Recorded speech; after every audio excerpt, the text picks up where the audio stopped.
This is movie script, pitch, and screenplay from my book entitled From McCartney Jackson, number 3, okay? Because we have to put in segments because it's taking a little longer, and I'm trying to cut it short. Okay, where I left off is Paul McCartney was calling, but we didn't know it at the time, and because he got the message from Paul Pink, senior music producer of Capital Radio in London. So anyway, we were watching the new movie Roger Rabbit. So then after it was over, we went in there and pushed the button, and we were listening. Okay, I said, "What's your mother want now?" You know, we're just doing the playback on the little recorder, okay? The company, HH Records recorded. It says, "Hello, hello, person call from Mr. Harold Hodges. This is an overseas call. Please pick up, please, sir." And well, who in the world is that? You know, we didn't know.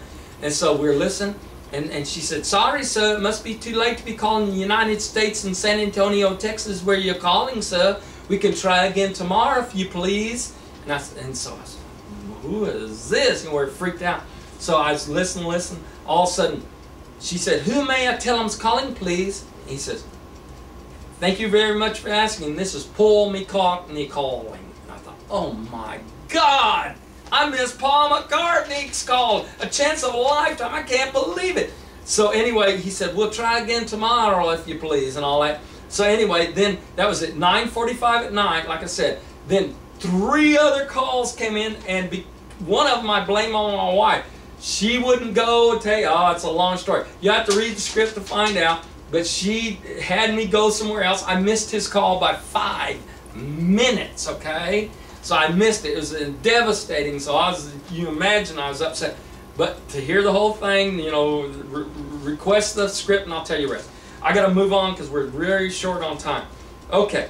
Then several things happened. Paul McCartney's watched after my career for over the whole time, okay? We went back and forth. I've sent him stuff. He's called on me.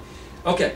In 1994, Paul McCartney came to San Antonio, Texas, to play in the Alamo Dome. And he opened it. It was a new, huge, like the Astrodome or something, you know, the biggest dome.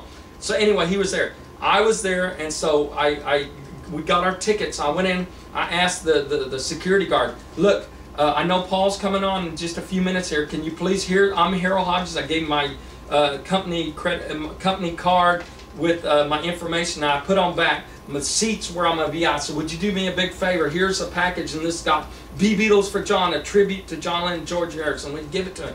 I said, "Yes, sir, I sure will." I'm going to cut this real short.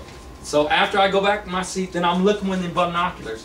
Just before the band came on stage, the curtain moved, and all of a sudden I saw somebody with binoculars, and then they couldn't see, so they stepped out further, looked up. Paul McCartney's looking at me up in the stands where I wrote my seat number, and I'm looking right back down to him with the binoculars, and I'm going, "Woo, woo, woo, woo." And oh, it was so exciting, awesome, okay? All those true stories are in this thing. I'm going to have to move forward. There's a lot more to it than that, but I'm going to have to move forward, okay? Then I had a dream. And this was only last year. And you know how dreams can be so true to life. And it was all about seeing George Harrison and John Lennon, and they gave me a message in this dream of a song to send to the whole earth.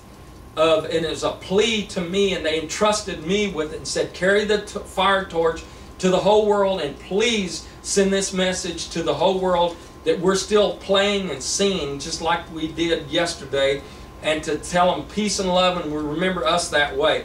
And it was so awesome, and it's so real. You know how realistic dreams can be, okay? Well, like I said, you want to hear the whole thing, or give me a email, and I'll send you the whole detailed thing, but I have to skip around. This is the middle.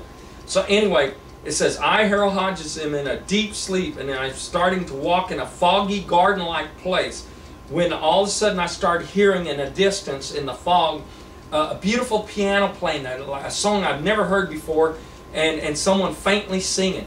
And so as I walked closer and closer to this singing and everything that I had been hearing, all of a sudden the wind blew like this and blew the fog out enough. It was still foggy, but enough where I could see who was playing piano. It was Paul McCartney playing piano, this beautiful song I'd never heard before, and he's singing. All of a sudden, out of the smoky fog came 2 other people, and it was George Harrison and John Lennon, and their guitars were on stand. They picked up and got and got on them, started playing along with Paul on this beautiful song I'd never heard before. And then Ringo sat down, he jumped on his drums and started playing in unison. And the birds started singing as if they were singing with them, and it was just this beautiful melody, and it was just awesome dream, okay, and realistic. And then after the song was over, they came to me, because it was so moving to see John Lennon and George Harrison, so realistic, that in my dream, of course, there was tears coming down my face, and they said, please don't be sad.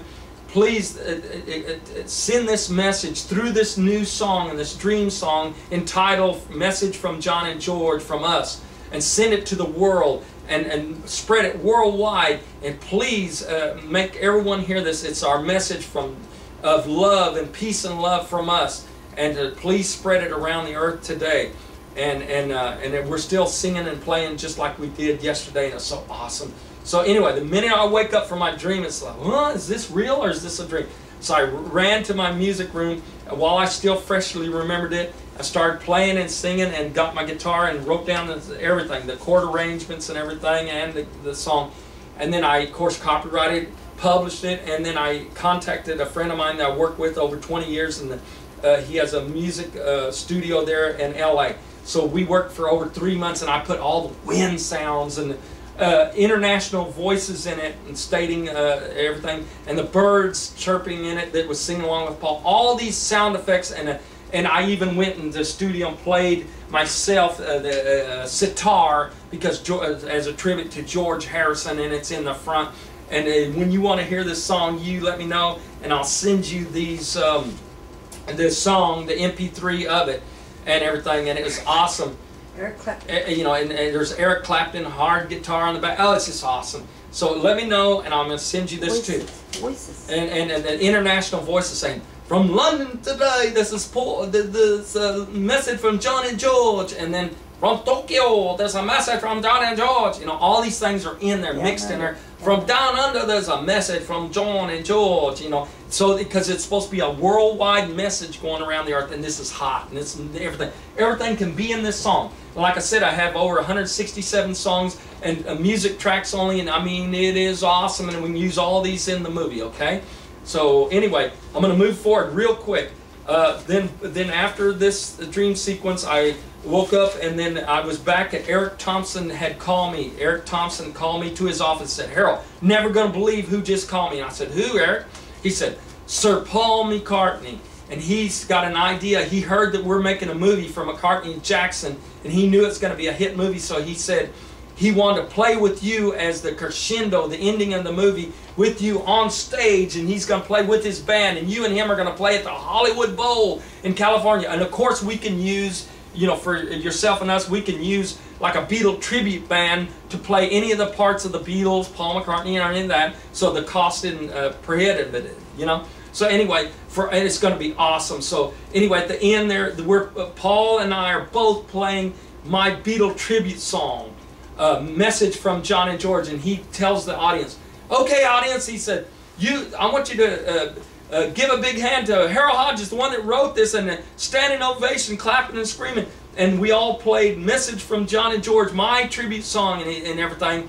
And he said, sing us one big and loud so that John Lennon and George Harrison can hear you, you know, and everything. So it's awesome. And as the film ends, of course, the cameras roll back. Now, all this is in there, all the details. All the cameras roll back, and then, of course, the credits roll up the screen, and it is going to be a #1.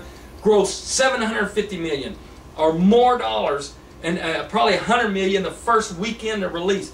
And I'm you know, I just can't wait to get with you. So please call me at area code 210-272-0199. Harold Hodges. My email address is hjhrecords@gmail.com. If you want to see a hit movie and get in on this, the Roger Corman saw, call me or email me. Thank you very much.